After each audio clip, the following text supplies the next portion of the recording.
Assalamualaikum, nama saya Oop Sofatul Fuadah, mahasiswi Institut Ilmu Al-Quran Jakarta. Di video KKL kali ini saya akan membuat video pembelajaran. Disimak baik-baik ya. Assalamualaikum warahmatullahi wabarakatuh. Apa kabar adik-adik di rumah? Semoga senantiasa sehat walafiat serta selalu dalam lindungan Allah Subhanahu wa Ta'ala.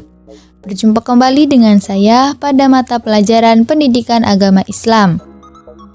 Di kesempatan kali ini kita akan membahas materi tentang kurban. Sebelum itu, marilah kita berdoa bersama-sama. Semoga ilmu yang kita dapat hari ini berkah dan bisa bermanfaat di kemudian hari. Bismillahirrahmanirrahim. Allahumma ftah alaina futuhal arifin warzuqna fahman nabiyyina wa ilhamal malaikatil muqarrabin birahmatika ya arhamar rahimin. Amin. Pada bulan Dzulhijjah, umat muslim merayakan hari raya Idul Adha serta melaksanakan ibadah haji dan ibadah kurban. Ibadah kurban sendiri identik dengan hewan seperti unta, sapi, kerbau, kambing, domba atau biri-biri.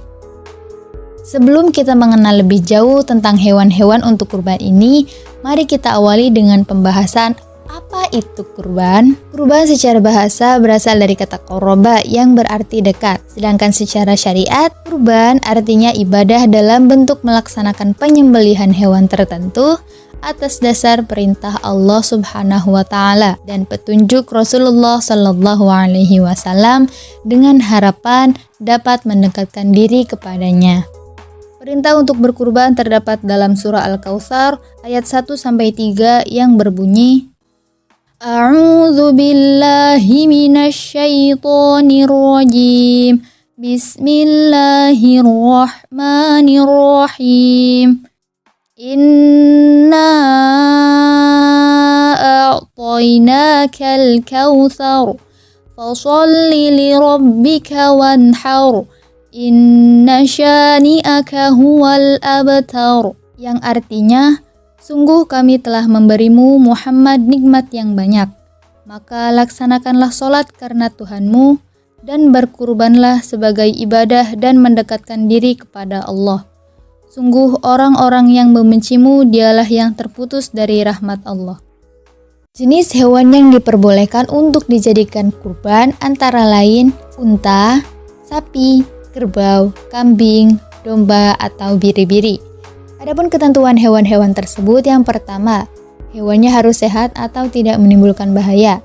Yang kedua, organ tubuhnya lengkap, tanduknya tidak patah, matanya tidak buta, telinganya tidak cacat, tidak pincang, dan tidak sakit. Dan yang ketiga, hewan telah cukup umur, tidak terlalu muda, dan tidak terlalu tua.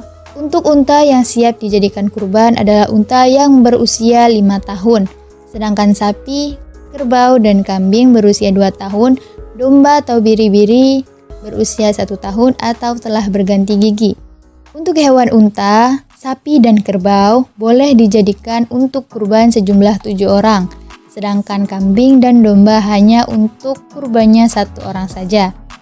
Waktu penyembelihan kurban adalah setelah sholat Idul Adha, yaitu pada tanggal 10 bulan Dzulhijjah, dan 3 hari tasyrik pada tanggal 11, 12, dan 13 bulan Dzulhijjah. Penyembelihan boleh dilakukan pada siang atau sore hari pada hari-hari tersebut, sebelum matahari terbenam pada tanggal 13 Dzulhijjah. Dan tempat yang disunahkan untuk menyembelih adalah tanah lapangan. Tujuannya adalah memberitahukan pada kaum muslimin bahwa kurban sudah boleh dilakukan dan untuk mengajari kaum muslimin tata cara berkurban yang baik dan benar. Orang yang berkurban atau sahibul kurban disunahkan untuk menyembelih hewan kurbannya sendiri, tetapi boleh juga diwakilkan kepada orang lain. Ketika menyembelih hewan kurban, disunahkan untuk membaca doa yang diajarkan oleh Rasulullah Sallallahu Alaihi Wasallam, yaitu Allahumma minka walaka wa'an Muhammadin wa ummatihi bismillahi wallahu akbar, yang artinya, ya Allah, segala sesuatu berasal darimu dan hanya untukmu, dan dari Nabi Muhammad dan umatnya, dengan menyebut nama Allah, Allah Maha Besar. Sedangkan untuk pembagian daging kurban akan dibagikan kepada fakir dan miskin dalam keadaan yang masih mentah atau belum dimasak. Apabila orang yang berkurban atau sahibul kurban menghendakinya, dia boleh mengambil daging kurban maksimal sepertiganya. Selanjutnya ialah hikmah daripada pelaksanaan ibadah kurban.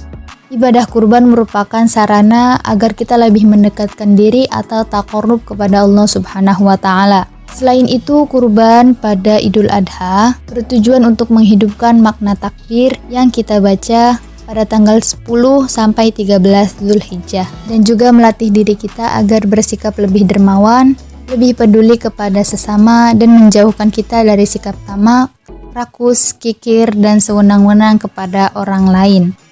Demikianlah pembelajaran pada hari ini, semoga bermanfaat. Sebelum itu, marilah kita tutup dengan membaca doa sesudah belajar.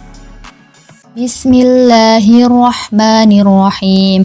Allahumma arinal haqqa haqqa warzuqna ittiba'ah wa arinal batila batila warzuqna ijtinabah. Amin. Tetap semangat belajar di rumah. Sekian, wassalamualaikum warahmatullahi wabarakatuh.